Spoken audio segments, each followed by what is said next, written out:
The IDF stands accused of torturing a 1-year-old child with nails and cigarette burns. The Israeli military is denying the allegations. We'll get into more, but first, Cenk, your 2 cents. Yeah, you're gonna see here, guys, the depravity of the Israeli terrorists. And by that, I mean the IDF and their entire government. So you're gonna see babies being tortured, and you're gonna see Israeli ministers saying how they have to murder everyone that opposes them. Full-blown fascism combined with terrorism. That's the current state of Israel, and the one we are giving tens of billions of dollars to nonstop, the one we are helping to start wars and commit genocide. It is an outrage beyond belief, and you're gonna see the facts related to it now. Near a refugee camp in central Gaza, a Palestinian man was spotted approaching the IDF while carrying an unidentified object. After ignoring calls to stop, the IDF opened fire on the man, ultimately wounding and detaining him. The unidentified object in question was the man's 18-month-old son. According to the IDF, the man admitted to being a member of Hamas, a partial participant in October 7th, and was attempting to use his son as a human shield. The family disputed the claims, saying the man has known mental health issues, supported by witnesses who described him as disoriented. The father remains in custody, but most shockingly, the IDF held the toddler for over 10 hours before handing him to the Red Cross. Worse yet, the condition of the baby was when he was finally returned to the family was nothing short of galling. According to Haaretz, Israeli human rights group Moked, Center for the Defense of the Individual, which contacted the family, said that according to the toddler's mother, around 8:30 p.m. that day, the family received a call from the Red Cross and was asked to come to the Magazi market to receive the child. When they got him back, they noticed bloodstains on the baby's clothes. The Red Cross representative told the family the blood belonged to the father, but the mother and grandmother said they saw cuts and wounds on the child's legs. So to recap, the IDF is alleging that the man ignored orders from the IDF and the child was not actually injured. But according to reporting from Common Dreams, journalist Osama Al-Khalut interviewed the child's mother, who said the toddler suffered a cigarette burn to one leg and a nail puncture to the other. Al-Khalut's video shows wounds on the child's legs, injuries reportedly confirmed by an unspecified medical authority. The family maintains that the child was likely tortured in front of his father to elicit a confession.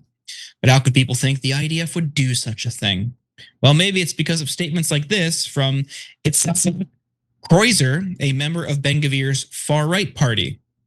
I have no sense of compassion for my enemies, he said, referring to the children, adding that Palestinians born in 2006 when Israel dismantled Israeli settlements in the Gaza Strip are the same ones who later became Nukba fighters, referring to elite Hamas terrorists who massacred Israeli civilians on October 7th, 2023. Kreuzer's comments sparked outrage across the global community, including from Israel's center-left party. But Cenk, we'll bring you in here. We do have more, but this story is horrific. What are your thoughts? So there was also witnesses. So we don't know if the father approached the yellow line because he's having mental health issues, and the family says that he has not been well the last couple of weeks, or if he confessed because they tortured his baby in front of him. So the baby does clearly have marks on them that look like a burn mark that might come from a cigarette. And then they say they drove a nail through his body. It's also possible that when they shot the father, that they accidentally shot the baby as well, accidentally. And that's what happens when you shoot at a father and a child. But the terrorists that are known as the IDF shoot at children all the time. Now, did they have weapons? Of course not. Were they an actual threat to anyone? Of course not. But when the Israelis see Palestinian father and a child, they don't see two humans. They see two, like, I don't know what they think they are, but they have no compassion for them. So that minister that Jordan just quoted for you, it also affects the soldiers and the chain of command. And they are very, very clear. In Gaza, reports are 20 to 30, and I'm now seeing past 30,000 children slaughtered by Israel. Slaughtered. And they had no compunctions about it. American doctors going and coming back going, oh my God, a stunning number of sniper shots in children under 5 in the chest and in the head. Because the Israelis are terrorists. They say, oh, let's go fight the terrorists. The terrorists are our so-called allies. So this is not at all a surprising story. And look at that butcher and what he said. He said, oh yeah, we should kill their children. Well, okay, well, who says that? Fascists say that. And his logic is, well, one day they could become a Hamas fighter, so let's preemptively murder all their children. That's what Nazis say, okay? And no, I'm not at all sorry about that. That is exactly what Nazis would say. And so now by the way, also what terrorists say. They say, well, I mean, if we kill Israeli children, they were gonna grow up to be IDF terrorists. Now, everyone in Israel does grow up to be an IDF soldier, or almost everyone does. And the IDF soldiers are terrorists. But I don't believe in that kind of logic because I'm a decent moral person. And you should be a decent moral person. And you shouldn't want any Israeli children or innocent civilians or Palestinian children and innocent civilians killed unless you're a murdering fascist terrorist like the IDF. Go ahead, Jordan. Well, that same Israeli lawmaker recently called for ethnic cleansing in Lebanon. Speaking to the Knesset channel last week, the lawmaker called to expand Israel's borders to occupy southern Lebanon up to the Litani River and cleanse it of Lebanese civilians. Now, that's difficult to dismiss that unhinged rhetoric as a mere aberration when it seems to be backed up by official Israeli policy. Prime Minister Benjamin Netanyahu said on Wednesday that Israel has created a real buffer zone in southern Lebanon, adding that the Israeli military is expanding its control in the area. Quote, we are expanding this security strip to remove the threat of anti-tank fire on our communities and creating a larger buffer zone, he said. But it's not just Netanyahu. Defense Minister Israel Katz said hundreds of thousands of residents of southern Lebanon who were evacuated will not return south of the Litani River until the security of northern residents is assured, Katz said, referring to Israelis living near Israel's border with Lebanon. Now, obviously, this has led to a massive displacement as well as the destruction of 5 bridges around the Litani River, which residents rely on for the transportation of life-saving aid. These actions appear to make this war even less palatable to an increasingly cynical citizenry. But Cenk, I want to bring you back in here. What are your thoughts? Yeah, so they're gonna take southern Lebanon exactly as we told you, and here's the confirmation. They're gonna move out every man, woman, and child from south of the Litani River, and they're gonna put in Israelis. And then later they'll say, we won a war. You shouldn't have started a war. No, Israel started the war. Oh, you shouldn't have started self-defense. We're always the victims. My ass, you're the victims. You're an aggressive fascist empire that just announced you're gonna displace, and you did already displace, 1 million Lebanese, just like they did to the Palestinians. Another minister also recently said, oh, how far are we gonna go? We're gonna go all the way to the Euphrates and the Tigris. Where do the Euphrates and the Tigris meet? In Turkey. So that is the map of greater Israel. So their plan is to take all of the Middle East for their empire, all the way through to a NATO ally in Turkey, because fascists never stop until you make them stop. This has nothing to do with nationality or religion. Fascism goes around the globe. It is a power dynamic. And in this case, we have given Israel absolute power. Power corrupts, and absolute power corrupts absolutely, and it creates fascism. We gave them Iron Dome, which I was in favor of. I'm so sorry, guys. That turned out to be a giant mistake, because it enabled the fascists in Israel to go, oh, there's no consequences for war. I mean, there's consequences to the Arabs, but we don't consider them humans. The Persians, yeah, we'll slaughter them and we'll slaughter their children. Those aren't humans. They're not precious Israelis. There's no consequences at all because the Israelis aren't getting hurt. So let's murder, steal more land. They are 53% of Gaza. I challenge any mainstream media anchor. I challenge any cable news anchor, anyone in mainstream media at all. If you're a political reporter, come on, dispute that they have 53% of Gaza. They did. We told you they were doing it for land. You all lied and pretended they were victims and pretended they were doing it for self-defense. Now that they're squatting on over half of Gaza, is a single reporter or anchor going to apologize and say, sorry, I was totally wrong. They're genocidal freaks. And Cenk and everyone who was a critic was absolutely right. It was about land theft. And they have done land theft in 1948, in 1967. They constantly attack their neighbors. And then they have liars in American media go, oh, they're the victims.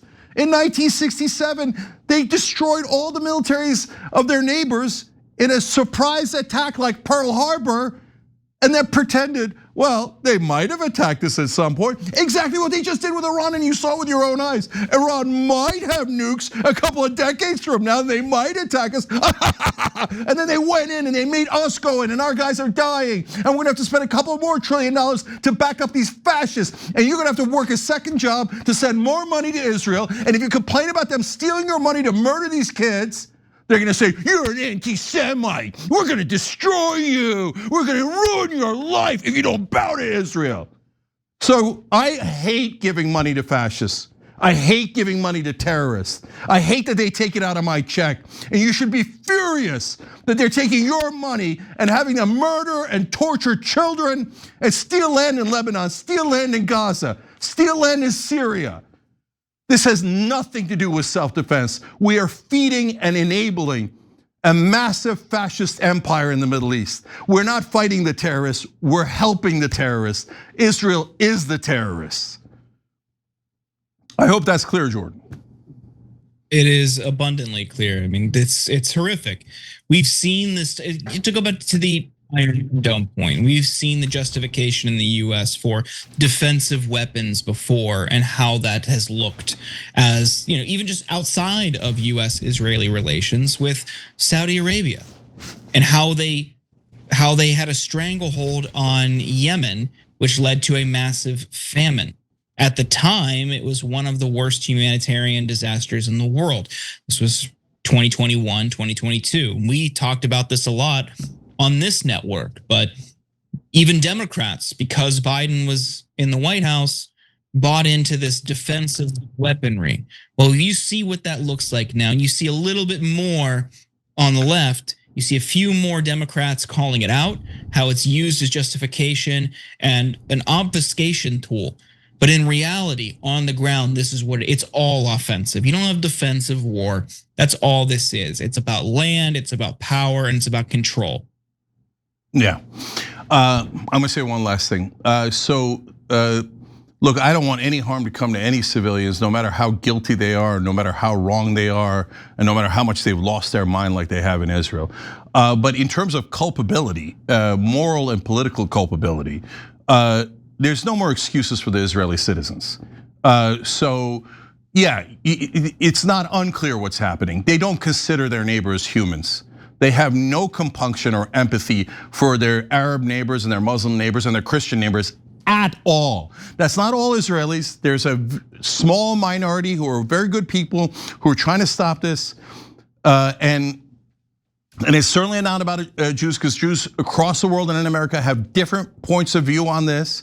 But as far as the Israeli citizens, I have seen the polling. They are lost. And so for all Americans here, including my Jewish brothers and sisters, it is not what you think it is. You have these fantasies in your head of like a kibbutz and oh my God, the dirty, angry Arabs are gonna kill us all. No. You have Iron Dome, you have nukes.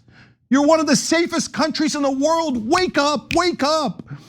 Okay, but no. I mean, they constantly, anybody criticizing Israel is an anti-Semite, destroy them. No. You're destroying yourselves. You're bringing hatred upon everyone for no reason.